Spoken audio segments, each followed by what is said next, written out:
Welcome to the Main Street Gamers Fireside Chat, as we like to call it. It's a new little segment we're trying out where we talk about a reviewer, and someone that has never played the game before.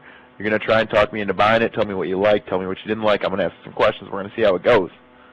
So, Davis, do you want to give me your initial thoughts on, well, first of all, today's game is Brothers, A Tale of Two Sons, which was the first Summer of Arcade game. It's available for $15 on the Xbox Live Arcade. Davis, do you want to give me some initial thoughts on what you thought of Brothers, A Tale of Two Sons? Alright, so I purchased this game as soon as it launched, and I have a written review of it up on mainstreetgamers.com. You can go ahead and check that out. I'll start off by saying I gave this game a 75 out of 100, saying it was an okay game. And my initial thought, I was really excited for this game because, like, it's a beautiful game. It runs on Unreal Engine, so that's where a lot of the money went. I guaranteed it on developing this game. And it looked really cool. I've got my first question here.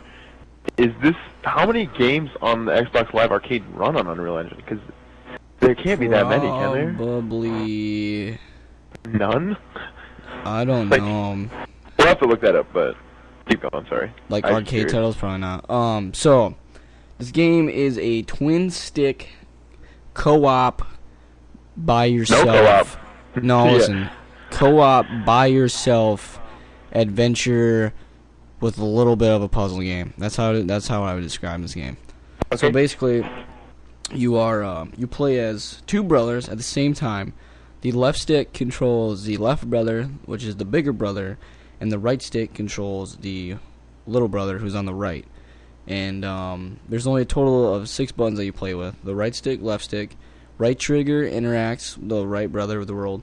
Left trigger interacts the left brother with the world. And then the left and right bumper, you can do a camera swing, which is really clunky, and I didn't use it very much. And it's really annoying. So what did you think of the overall, like, gameplay, like the core gameplay mechanics? The core gameplay mechanics is running and grabbing, and climbing, a little bit of climbing, and there's a little section in there with rope swinging.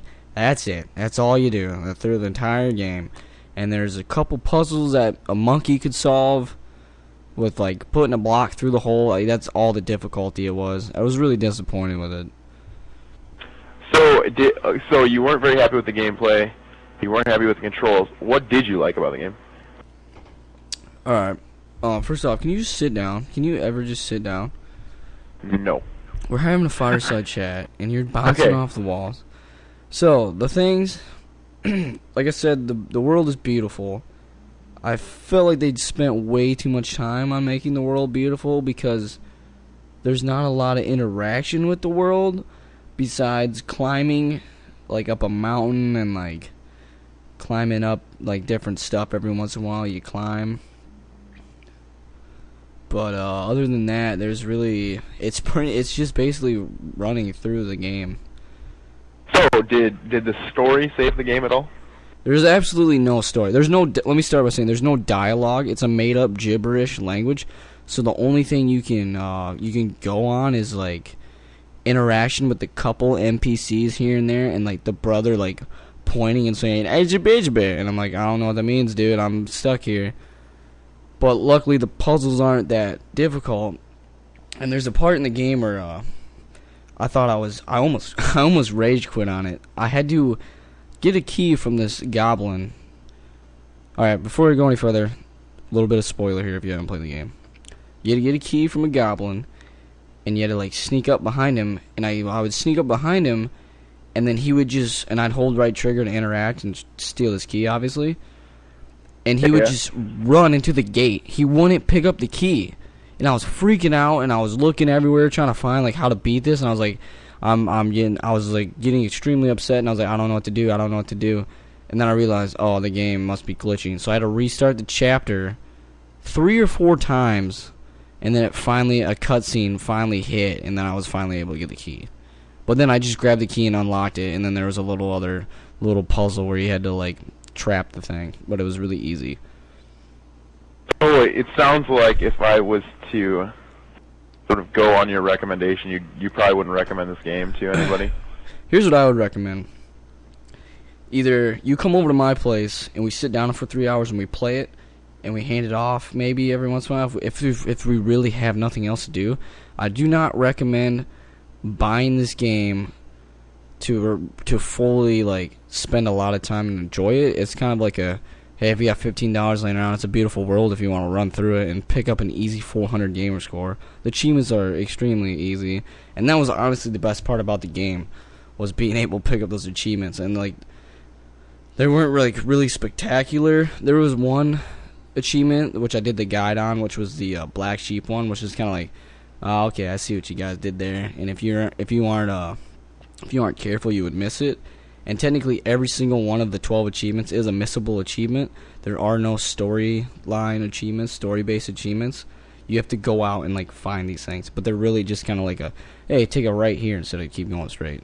And you that was actually one of the most interesting things I thought in your review. I like the idea of the achievements being sort of these extra little puzzles that you have to solve in clever ways. Like you said that it wasn't executed very well in this game, but I think that that sort of system would be a good system for other games to follow. Absolutely, but like the puzzles were like, hey, run up and hold left trigger and right trigger together. There really wasn't much puzzle there. It was really easy. This would be a cool game, like if you're a parent and you want your child to like sit down, because obviously it would take a child more than 3 hours to beat it, especially because like the controls can get really wonky sometimes, and like there was a couple times where I had to just chill and do one brother at a time because I couldn't process trying to climb both of them up and jump. So it's weird. It's a weird audience because you can give it to little kids, but then they might not be able to beat certain parts. But it's not challenging enough for an adult brain like mine to like actually have any trouble with it. It's a beautiful world. That's about all I can say. But it's not worth $15 unless you are really, really bored and you have just the money laying around. Don't break the bank. Break the bank over Brothers: A Tale of Two Sons. Well, that about wraps up this Fireside chat. Do you want to leave us with one last thought on Brothers? Something you like, something you didn't like? I don't know. The rope swing could have been cooler. I'll leave it with that. All right. Well, there you have it. This has been Main Street Gamers Fireside Chat. Brothers: A Tale of Two Sons.